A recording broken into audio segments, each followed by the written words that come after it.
This is a REMI Network Industry Spotlight.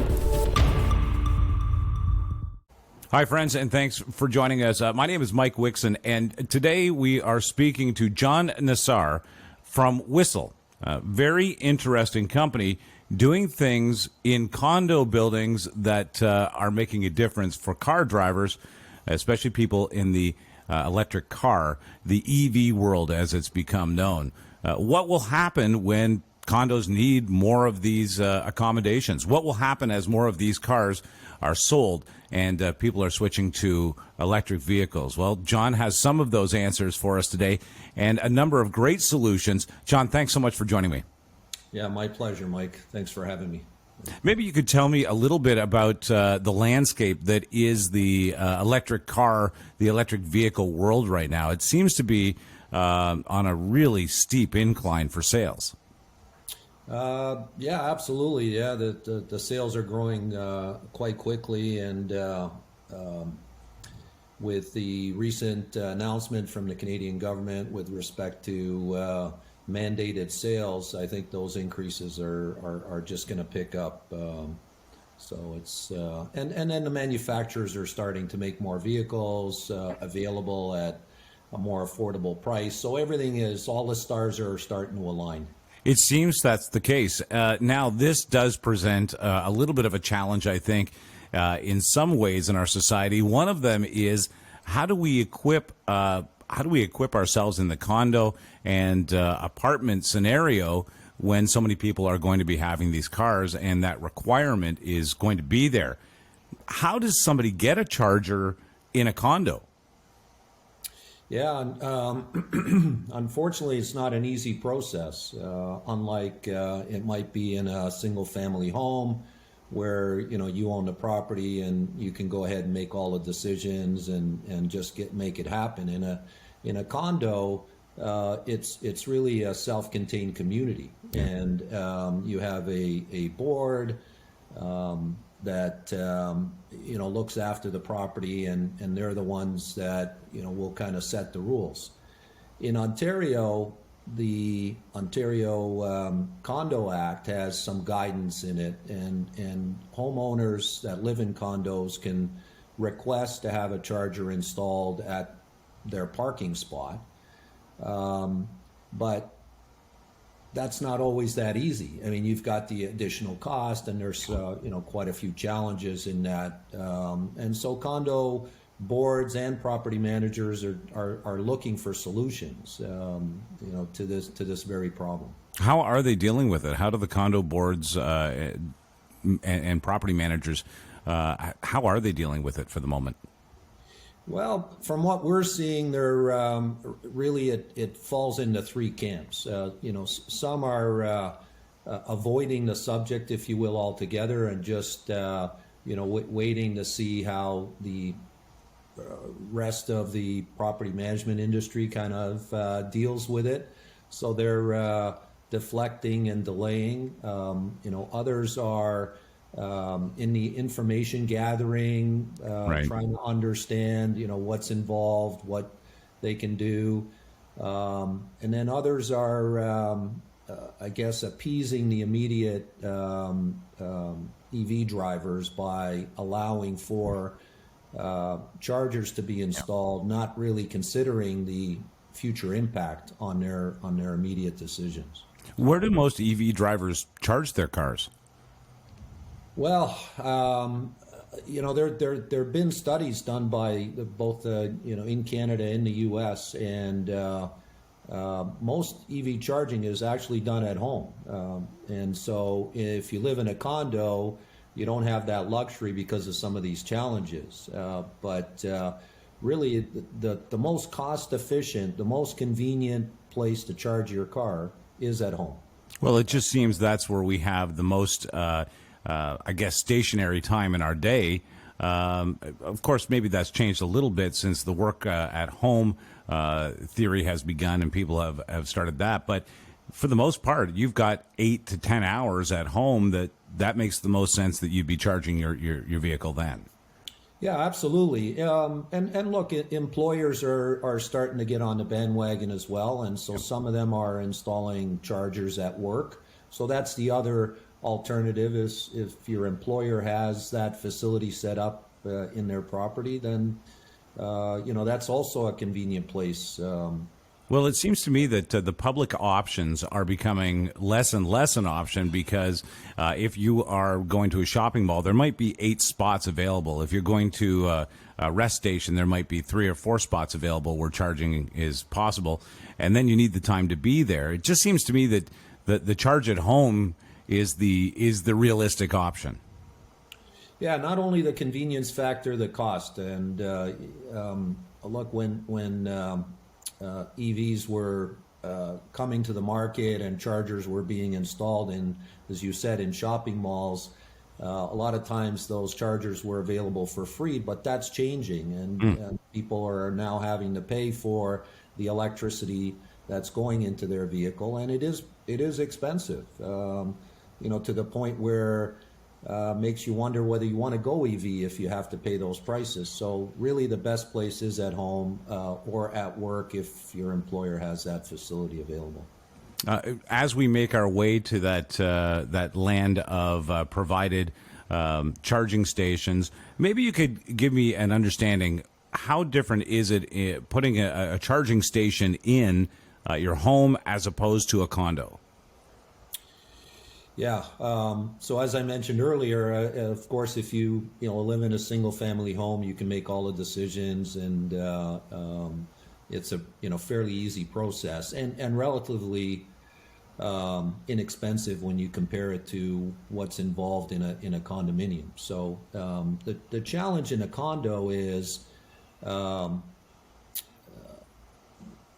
it really falls into 3 categories, I would say. One, you have a capacity issue. So these buildings were never built to accommodate charging in the building.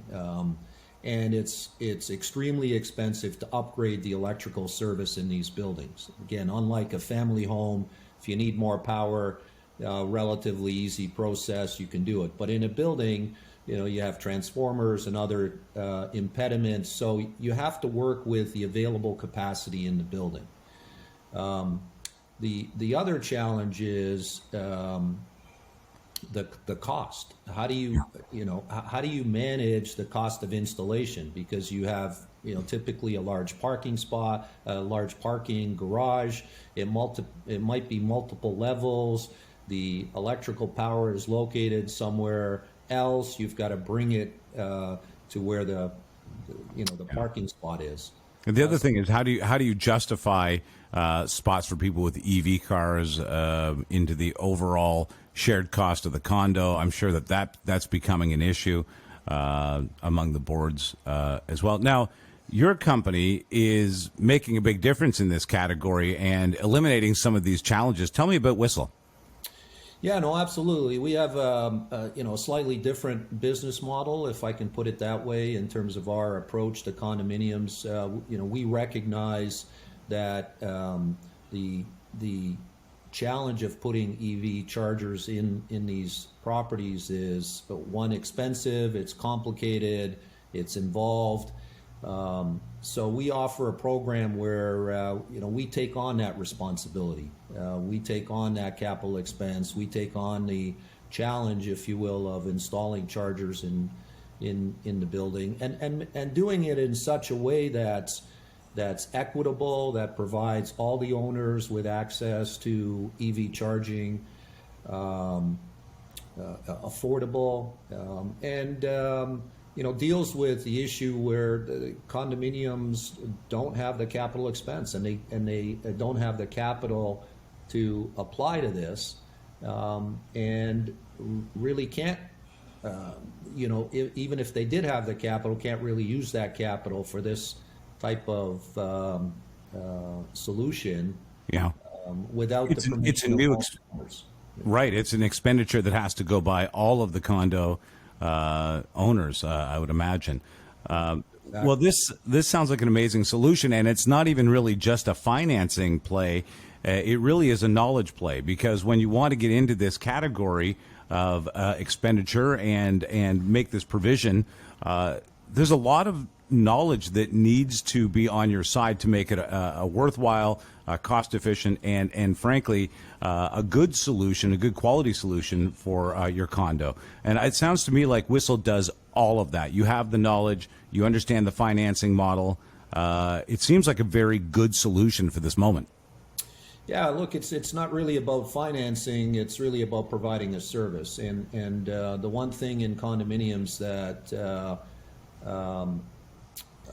property managers and condo boards recognize is that the electricity that's going into these vehicles for the owners is really coming from the property, and which means the condo itself is having to pay for that electricity, so they need to be reimbursed.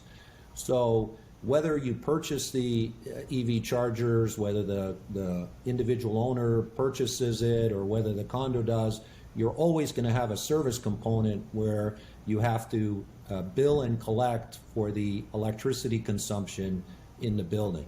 So you're really halfway. Your foot is already in the water. You might as well just dive in and have somebody take care of the equipment, the installation, the maintenance, the service, the operation of that infrastructure. That is an entire category of thinking that you would love to have eliminated as a property manager or as a condo board. Everybody has enough to do already. This is an added process, and if somebody with some knowledge and the ability to make it affordable arrives, it seems like a very good solution. I mean, the drivers already are suffering of range anxiety, which I believe is a real thing. Providing them the ability to make sure that they've got a full charge, I think, is enough on their part. Yeah, no, absolutely. It's anytime you can make it easy for condo boards and property managers, it's a great thing.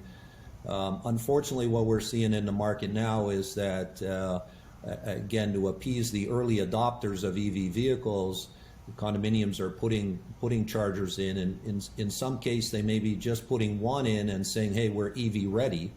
Right. When the reality is there's 200 other owners in the building that will, in the next 10 years, potentially have cars. So even if it's just a small percentage, even if it's 10 to 15%, that's a lot of charging stations that will need to be provided. Yeah, and if you don't do it properly, the early adopters will have access to EV charging, and then the ones that come afterwards will be excluded. And in a condominium context where everybody should be entitled to the services and amenities in the building, you're going to be excluding a lot of owners if you don't again approach it in a way that's equitable and provides access to everybody. This is fascinating, John, and it sounds like I say you are in the right place at the right time. And in fact, what we should do is get people to get in touch with you. If property managers or a condo board wants to reach out, how do they do that? Yeah, they can certainly go to our website at www.whissel.com. That's HWISEL.com. They can email us at info. So info@whissel.com. You can reach toll free at 1-800-775-5759. John, thanks for your time today. Wishing you and everybody at Whissel continued success. Thank you very much, Mike, and thank you for your time as well. For more industry spotlights, visit RemyNetwork.com.